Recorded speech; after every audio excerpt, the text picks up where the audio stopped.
Assalamualaikum warahmatullahi wabarakatuh. Saya Trinada Afifah dari jurusan Manajemen Bisnis Syariah tahun angkatan 2019. Di sini saya akan memaparkan sedikit tentang alur pendirian koperasi dan legalitas koperasi. Jadi, alur pendirian koperasi itu terdiri dari pertama, penyuluhan persiapan pembentukan koperasi.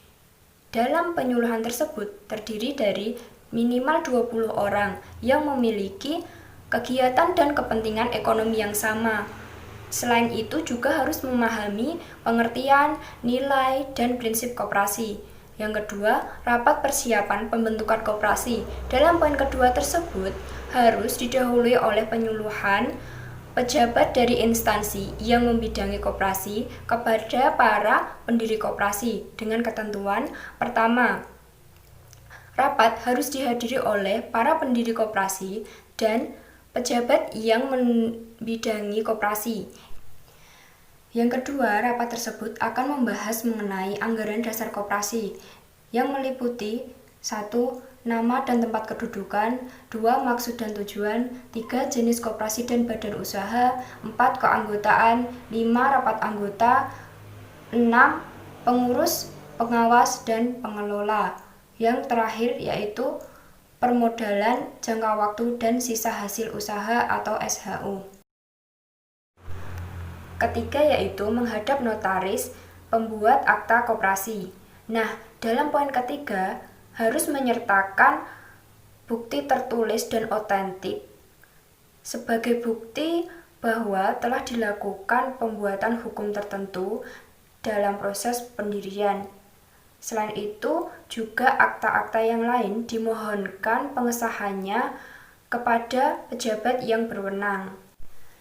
Yang keempat yaitu pengajuan permohonan pengesahan akta pendirian koperasi melalui P2T atau pelayanan perizinan terpadu. Nah, dalam poin keempat ini, para pendiri koperasi mengajukan permintaan secara tertulis kepada pejabat yang membidangi koperasi dengan melampirkan berbagai hal seperti pertama, 2 salinan akta pendiri koperasi dengan bermaterai cukup.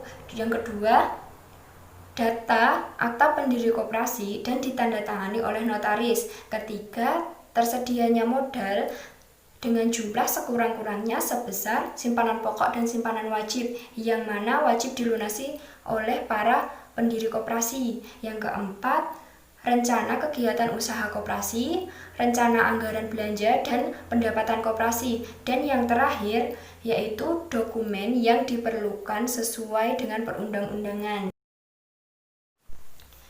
Yang kelima yaitu penelitian data administrasi oleh pejabat. Nah, untuk poin kelima ini, para pejabat akan melakukan penelitian mengenai persyaratan pendirian koperasi dan materi anggaran dasar yang disahkan. Yang keenam yaitu penelitian lapangan oleh pejabat. Nah, untuk poin keenam ini, para pejabat juga akan melakukan penelitian lapangan terkait dengan domisili, kepengurusan, usaha, keanggotaan, pengesahan akta pendiri koperasi selambat-lambatnya 7 hari sejak pengesahan secara lengkap. Nah, yang terakhir yaitu penyerahan akta pendiri koperasi. Yang selanjutnya yaitu legalitas koperasi. Nah, dalam legalitas koperasi ini terdiri dari pertama, Undang-Undang Dasar 1945. Yang kedua, Undang-Undang Nomor 25 Tahun 1992 tentang Perkoperasian. Yang ketiga, Peraturan Pemerintah Nomor 24 Tahun 2018 tentang Pelayanan Perizinan Berusaha Terintegrasi secara online. Yang keempat, yaitu Peraturan Menteri Hukum dan HAM Nomor 14 Tahun 2019 tentang pengesahan koperasi.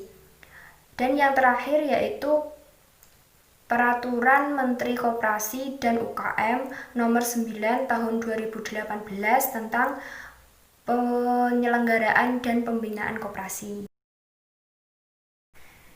Nah, hanya sampai di sini pemaparan mengenai alur pendirian dan legalitas koperasi yang bisa saya sampaikan.